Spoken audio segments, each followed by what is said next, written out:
오늘 은혜 받으실 말씀은 마태복음 1장 18절에서 25절까지 말씀, 우리 공보경 집사님이 봉독해 주십니다. 예수 그리스도의 나심은 이러하니라.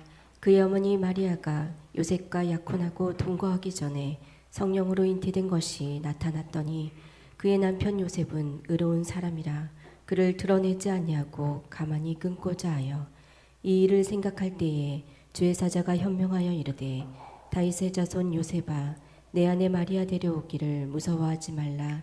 그에게 잉태된 자는 성령으로 된 것이라. 아들을 낳으리니 이름을 예수라 하라. 이는 그가 자기 백성을 그들의 죄에서 구원할 자이심이라 하니라.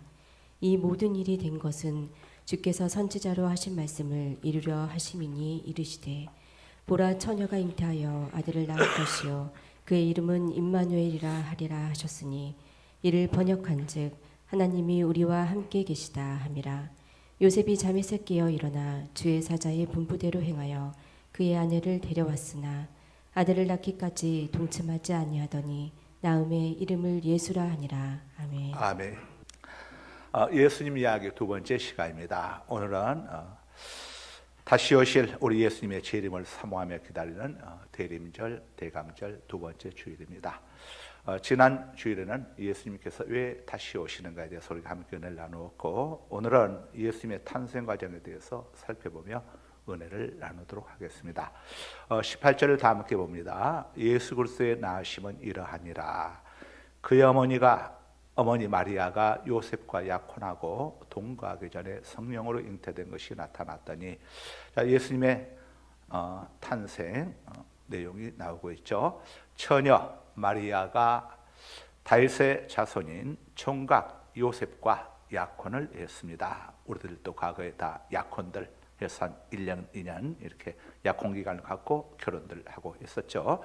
이스라엘에서도 이렇게 약혼 기간이 있습니다. 약혼식을 마치고 난 다음에 이제 각자 서로 동거하지 아니하고 자기 집에서 결혼을 준비하고 있는데, 가브리엘 천사, 하나님의 기쁜 소식을 전하는 천사장이 가브리엘 천사인데, 가브리엘 천사가 마리아를 찾아왔습니다. 가브리엘 천사는 마리아에게 임신하게 될 것이라고 알려주었습니다. 그랬더니 마리아가 기겁을 했어요. 아니, 저는 남자를 알지 못한데 남자와 동침한 적이 없는데 어떻게 아이를 임신할 수 있단 말입니까? 하고 물었어요. 그랬더니 가브리엘 천사가 내가 임신하는 것은 남자와 동침해서 임신하는 것이 아니고 성령 하나님의 능력으로 네가 아기를 갖게 될 것이고 그 아기는 바로 하나님의 아들이시다 라고 이렇게 상세하게 알려주었습니다. 마리아는 이 설명을 듣고 엄청 당혹스러웠겠죠. 하나님의 아들을 임신하면 뭐 하겠습니까? 누가 그것을 믿어주겠습니까? 마리아는 당장 요셉으로부터 파혼당할 수도 있고 돌에 맞아 사람들에 의해서 또 돌에 맞아 죽을 수도 있습니다. 그러나 마리아는 신실한 믿음의 여인이었습니다. 하나님께서 아기를 임신하게 하신다면 그 다음을 하나님께서 책임져 주실 것이다 하는 이런 믿음이 마리아에게는 있었습니다. 그래서 마리아는 하나님의 아들을 임신한 일을 두려워하지 않고 기쁨으로 순종을 복종을 했습니다. 마리아는 절대 실수하지 않으시고 결코 해로운 것을 주시지 않으시고 모든 것을 합력하여 선을 이루시는 하나님 되심을 확신했던 것입니다. 그렇기 때문에 순종할 수 없는 이런 하나님의 명령 앞에서 기쁨으로 순종할 수가 있었습니다. 순종할 수 없는 상황에서 순종하는 사람이 진짜 믿음의 사람이죠. 이어서 19절을 봅니다. 그의 남편 요셉은 의로운 사람이라 그를 드러내지 아니하고 가만히 끊고자 하여 마리아와 약혼한 청년 요셉에게 어느 날 이상한 소문이 들려왔습니다. 아마 어머니가 전했겠죠. 아들아, 이거 어떻게 하면 좋겠니? 마리아가 임신을 했다고 하는구나. 세상에 이런 기가 막힌 일이 어디에 있겠니 하는 소문을 아들 요셉에게 전해 주었겠죠. 요셉이 얼마나 황당했겠습니까? 성경은 요셉을 의로운 사람이라 이렇게 평가합니다. 요셉은 감정에 충실하지 않고 하나님 말씀에 충실한 사람이었다. 감정에 점령당한 사람이 아니라 하나님 말씀에 점령당한 사람이었다. 이런 의미입니다. 요셉은 하나님의 율법을 준수하며 경건하게 살아가는 그런 사람이었습니다. 또 요셉은 배려심이 아주 깊은 이런 사람이었던 것 같습니다. 그래서 요셉은 약혼자 마리아를 보호해주기 위해서 사랑하는 마리아가 나보다 더 사랑하는 남자가 있었던가 본데 내가 그것을 미처 몰랐구나. 마리아가 사랑하는 남자는 따로 있었는데 부모들 강요에 의해서 나하고 약혼을 한 것이 아닌가. 그렇다면 사랑하는 남자에게 보내주는 것이 합당하다. 이걸 가지고 문제를 삼는 것은 한때 사랑했던 사람으로서 도리가 아니다. 이렇게 생각을 했던지 조용히 파혼을 하고자 했습니다. 요셉은 자신이 바보가 되는 상황에 직면했음에도 자신보다도 마리아 보호에 더욱 마음을 쏟았던 정말 멋진 신랑감이었다 하는 것을 엿볼 수가 있습니다. 아무나 하나님의 특별한 은총을 입는 것이 아님을 우리가 엿볼 수 있죠. 하나님께서는 메시아의 육적 부모가 될 만한 믿음과 인격을 지닌 그런 처녀 총각을 선택해서 메시아를 예수 그리스도를 이 땅에 보내신 겁니다. 성경에 보게 되면은 하나님께서 위대한 인물들을 보낼 때에 아무에게나 보내지 아니하고 이런 가정을 찾아서 보내는 것을 볼 수 있습니다. 출애굽기 2장에 보게 되면은 아므람과 요셉의 가정에 하나님이 모세를 보내십니다. 그런데 그 당시 아들이 태어나게 되면은 전부 다 하수도에 빠뜨려 죽여야 했습니다. 그렇지 않으면 부모들이 애굽왕 파라오의 또 이 보복을 피할 수가 없었죠. 그래서 모든 부모들은 아들을 낳았을 때에 눈물을 머금고 통곡을 하면서 하수에 다 버렸습니다. 그러나 이 모세 아버지 아므람과 어머니 요셉에서는 달랐습니다.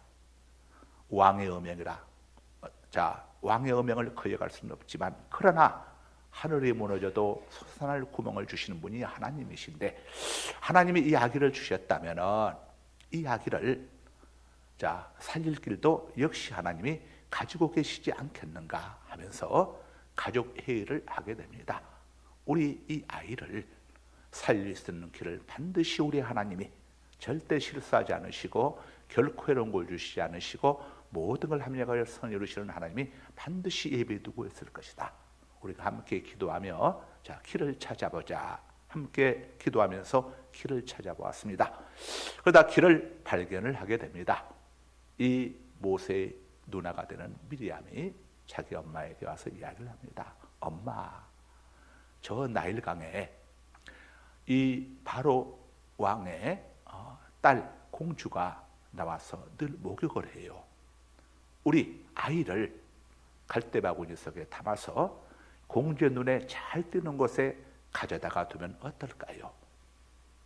하나님이 우리의 아기를 살리려고 한다면 반드시 공주의 마음을 움직이지 않겠어요? 그러면 제가 기다리고 있다가 그 공주가 우리 아기 바구니를 가져가게 되면 제가 가서 이 아기에게 젖을 먹일 유모를, 공주는 처녀니까 젖을 먹일 유모를 제가 소개해 드리겠습니다 라고 이야기를 하면은 엄마가 동생을 엄마의 젖으로 키울 수 있지 않겠어요? 하고 이 미리암이 제안을 합니다. 성경은 안 나와 있지만 천국 가면 물어보세요. 성경은 나온 내용만 가지고 해석을 안 되고 저는 운맥을 통해서 해석을 해야죠. 그래서 이제 나를 잡아가지고 갈대상자에 모세를 담아서, 그때는 모세라고 하는 이름이 아직 지어지기 전이죠. 아기를 담아서 갖다가 두고 미리암이 지켜봅니다. 왜 지켜보고 있었겠습니까? 하나님의 역사를 바라보기 위해서, 하나님이 어떻게 역사하시는지를 구경하기 위해서, 지켜보기 위해서 그곳에 아기를 갖다 놓고 지켜보는 겁니다. 만약 그들에게 이런 기대가 없었다면 아기를 그곳에 놓아두었겠습니까? 하수도에 버리든가 아니면 아무도 모르는 밤중에 떠밀려 보내버리고 아예 잊어버리려고 했겠죠. 그러나 하나님에 대한 기대가 있었기 때문에 포기하지 아니하고 그들이 할 수 있는 최선을 다한 겁니다. 믿음이란 모든 것을 우리가 내려놓는 것이 아니라 우리가 할 수 있는 모든 부분을 다하고 우리가 할 수 없는 부분을 하나님께 맡기는 것, 이게 바른 믿음이죠. 지켜보았더니 아니다 달까 공주가 그 바구니를 가져서 아기를 보더니 이건 히브리인의 아기로다 하고 알았습니다. 그럼에도 불구하고 미디암이 쏜살같이 달려가 가지고 공주마마 아기에게 젖을 먹일 유모를 내가 소개해드리면 안 될까요? 라고 이야기했습니다. 이거 짜고 친 고스톱인 거 뻔히 알 수 있지 않겠습니까? 요년 이제 보니까 네 동생이구나. 이렇게 할 수 있는데 공주는 그렇게 반응하지 않았습니다. 고맙다. 그렇게 해다오. 그래서 모세의 어머니가 자기 아들을 자기 젖으로 기르고 또 공주로부터 양육비까지 받아가면서 또 공주의 호위 군사들을 통해서 호위까지 받아가면서 이 아기를 키울 수가 있게 된 것이죠. 이렇게 우리가 이런 믿음을 가진 아므람과 요게베스의 집에 바로 하나님이 모세를 보낸 겁니다. 아무데나 보내는 게 아니죠. 이제 이 요셉이 이 이야기를 듣고 조용한 일을 마무리하려고 했습니다. 마리아에게 빠이빠이 작별을 선언하려고 했는데 우리 하나님은 어떤 하나님이십니까? 끝까지 책임져 주시는 하나님이시죠. 일을 만들어 놓으시고 나 몰라 하시는 하나님이 아니십니다. 세심하게 정확하게 역사하시는 분이 하나님이십니다. 20절을 보겠습니다. 이 일을 생각할 때에 요셉이 마리아하고 조용하니 파혼하려고 이렇게 생각하고 있을 때에 주의 사자 천사죠. 주의 천사 가브리엘 천사가 현몽하여 나타날 연자 꿈몽자 꿈에 나타나 가지고 이야기를 합니다. 다윗의 자손 요셉아, 내 아내 내 약혼자 마리아 데려오는 것을 무서워하지 말거라, 불편하지 말거라. 그녀가 임신한 자는 성령 하나님의 능력으로 임신한 아이다. 이렇게 자세하게 알려주었습니다. 우리가 불필요한 오해들을 많이 하는 이유는 서로 간에 설명들을 안 하다 보니까 이런 일들이 많이 생기죠. 성경에 보게 되면 어떤 일이 있을 때 하나님은 꼭 설명을 해주십니다. 설명을 부부간에도 부부싸움 많이 하는 가장 큰 이유가 오해인데 오해가 어디서 비롯됩니까? 사전 설명을 안 해주니까 오해를 하는 겁니다. 구체하게 이런 것까지 설명할까 싶은데 설명해야 합니다. 저희 교회도 저 뒤에 매년 저 뒤에다가 교회 재정 수입 쓰는 내용 다 상세하게 이론까지 다 저게 공개하지 않습니까? 그러니까 재정에 대해서 아무도 이야기하지 않습니다. 저거 안 붙여놓게 되면은 교회에서는 도대체 재정을 갖다가 어디다 쓰는 거야? 목사가 다 말아먹는 거야? 어쩌는 거야? 이야기들이 많이 나옵니다. 해결책은 뭡니까? 오픈하는 겁니다. 붙여놓으면은 1년 동안 붙여놓으니까 언제든지 궁금하면 와서 이야기하라고 하는데 20년 동안 한 번도 궁금하다고 오신 분은 없어요. 하여간 여러분 이게 오픈의 능력입니다.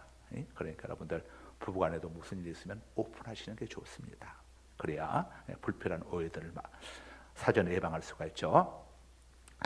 주의 천사는 요셉의 족보와 이름까지 다 알고 있었습니다. 이것은 하나님의 역사는 어느 날 우연히 이루어지는 것이 아니라 하나님의 오랜 계획 속에서 이루어진다는 사실을 우리에게 보여주고 있습니다.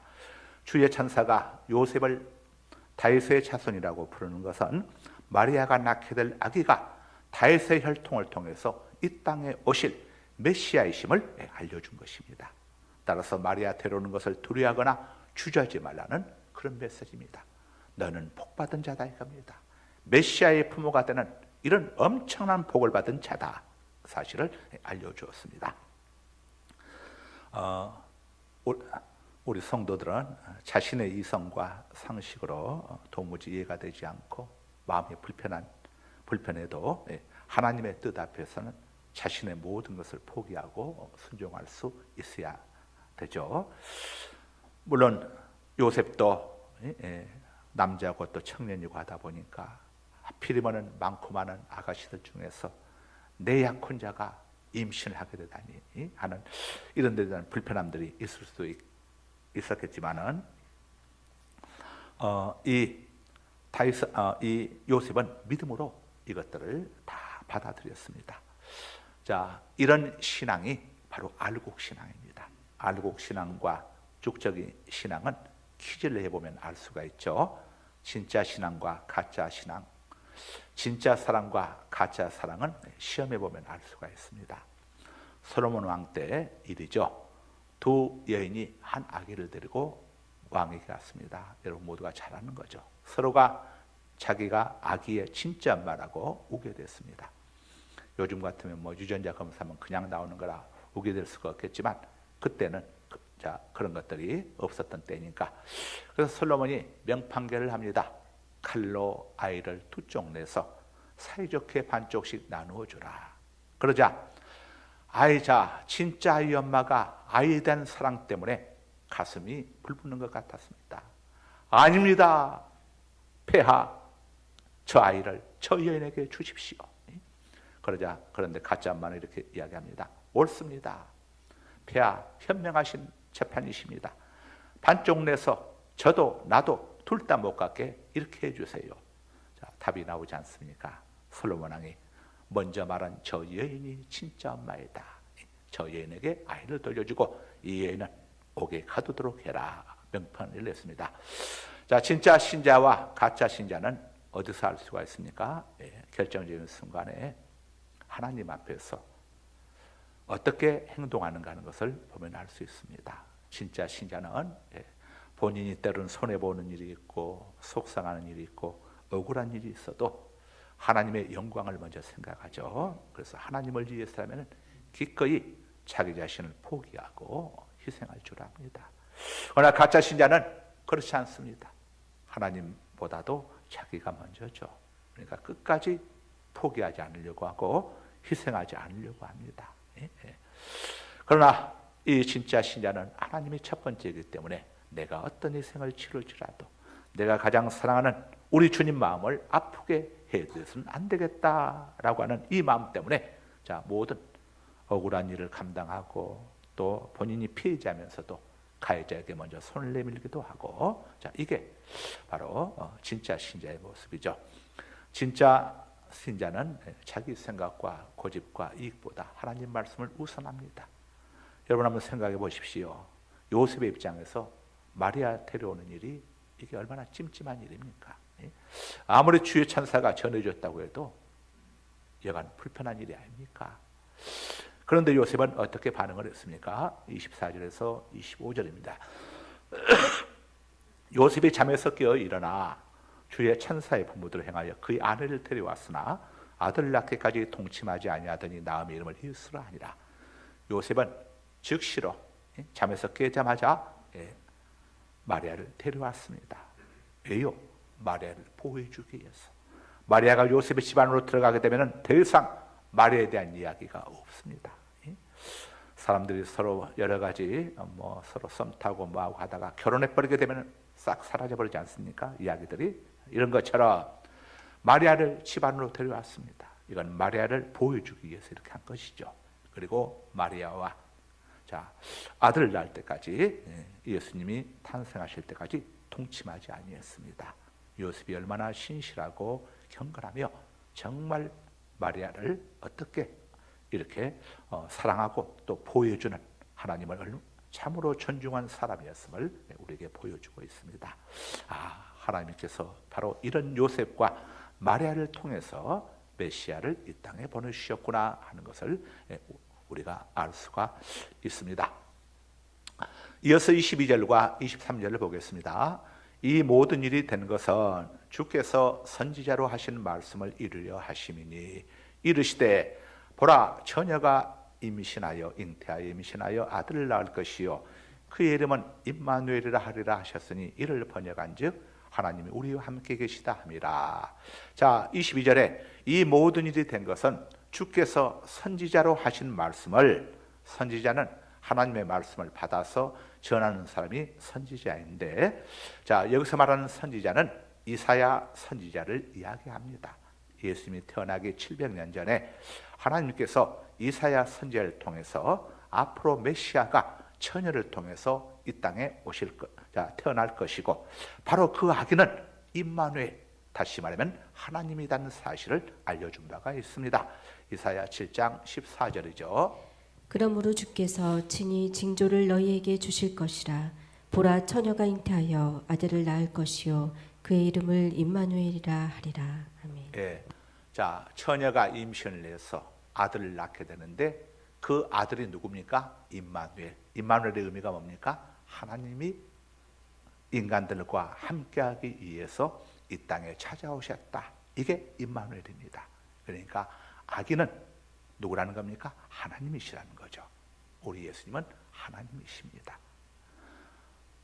이 불교의 부처님, 또 공자님, 또 뭐 소크라테스 다 훌륭한 성인들이지만 이분들은 우리하고 똑같은 인간, 피조물이고, 그래서 죄인의, 우리를 죄에서 구원할 능력이 없습니다. 우리하고 똑같은 죄인이니까, 피조물이니까. 그러나 우리 예수님은 창조주 하나님이십니다. 피조물이 아니라 창조주이시고 인간이 아니라 하나님이십니다. 그래서 우리 예수님만이 우리의 죄 문제를, 우리의 죽음의 문제를 온전히 해결해 주실 수가 있으신 겁니다. 그 하나님께서 인간의 몸을 입고 이 땅에 오신 까닭은 인간의 몸을 입어야, 육체가 있어야 우리 죄값을 청산해 주시기 위해서 매 맞으실 수가 있고 고난받으실 수가 있고 죽으실 수가 있기 때문에 육체를 입고 이 땅에 오신 겁니다. 부활하시려면 육체가 있어야 부활하실 수 있기 때문에 우리의 죄 문제와 죽음의 문제를 해결해 주시기 위해서 육체를 입고 이 땅에 오신 거죠. 그래서 이사야 선지자가 뭐라고 고백했습니까? 그가 찔림은 우리의 허물 때문이요 그가 상함은 우리의 죄악 때문이라. 그가 징계를 받음으로 우리가 평안을 누리고 그가 채찍에 맞음으로 우리가 나음을 입었도다. 우리는 다 양과 같아서 걸댕하여 각기 책일로 갔거늘 여호와께서는 우리 무리의 죄악을 그에게, 예수 그리스도에게 담당시키셨도다. 이렇게 말씀을 하고 있죠. 하나님은 영이십니다. 영이신 하나님은 죽을 수도 없고 매맞을 수도 없고 창에 찔리실 수도 없기 때문에 영이신 하나님이 인간의 몸을 입고 이 땅에 오신 겁니다. 그분이 바로 예수 그리스도이십니다. 그래서 예수님만이 우리의 구원자가 되실 수 있는 겁니다. 예수님을 믿음으로만 우리가 죄와 저주와 죽음에서 우리가 구원을 얻을 수 있는 것이고, 이미 예수님을 구주로 영접한 저와 여러분은 죄와 저주와 지옥 형벌에서, 죽음에서 우리는 다 구원을 받은 자입니다. 이런 구원을 주신 우리 주님께 우리 감사와 영광의 박수 올려드립니다. 할렐루야, 할렐루야, 할렐루야. 네. 22절, 23절은 아기 예수께서 탄생하시기 700년 전에 선지자 이사야께서 예언하신 말씀임을 우리가 방금 찾아봤습니다. 처녀를 통한 메시아의 탄생이 왜 중요하겠습니까? 예수님은 죄와 사망의 세력에 사로잡힌 사람들 해방시켜 주시기 위해서 이 땅에 오셨기 때문에 우리의 구원자 메시아는 죄와 상관이 없어야 합니다. 그래서 창세기에서는 장차 메시아가 남자의 후손, 아담의 후손이 아니라 여자의 후손으로 이 땅에 오실 거라고 이렇게 알려주고 있는 겁니다. 아담은 죄인이기 때문에 아담의 언제를 짊어진 아담의 후손으로 태어난 모든 남자는 다 죄인입니다. 이 아담을 통해서 태어난 모든 사람들 기록된 바 의인은 없나니 하나도 없다고 하지 않습니까? 그러나 우리 예수님은 죄인된 남자의 씨가 아니라 성령 하나님의 능력으로 마리아의 몸을 빌려서 이 땅에 오셨기 때문에 우리 예수님은 죄와 전혀 무관하신 분입니다. 고린도전서 15장 47절입니다. 첫 사람은 땅에서 났으니 흙에 속한 자이거니와 둘째 사람은 하늘에서 나셨느니라. 아멘. 예, 첫사람 아담은 땅에서 흙으로 만들어졌지만 둘째 사람인 예수님은 하늘로부터 내려오셨다 이겁니다. 무슨 말입니까? 둘째 사람인 예수님은 하나님이시다는 것이죠. 그래서 영이신 하나님이 인간의 몸을 입고 이 땅에 오셨음을 사도 요한이 이렇게 선포하고 있습니다. 요한복음 1장 14절입니다. 말씀이 육신이 되어 우리 가운데 말씀이신 성자 하나님께서 인간의 몸을 입고 우리 가운데 오셨으니 우리가 그의 영광을 보니 예수 그리스도의 영광을 보니 아버지의 독생자의 영광이요 그 아기는 바로 하나님의 독생자이시고 은혜와 진리가 충만하더라. 은혜와 진리가 충만하신 하나님이시더라. 자, 하나님의 아버지의 독생자 누굽니까? 하나님의 독생자니 당연히 하나님이시죠. 호랑의 아들은 누굽니까? 호랑이죠. 사람의 아들은 누굽니까? 사람이죠. 하나님의 아들은 누구십니까? 하나님이시죠. 그래서 우리 예수님은 성자 하나님이신 겁니다.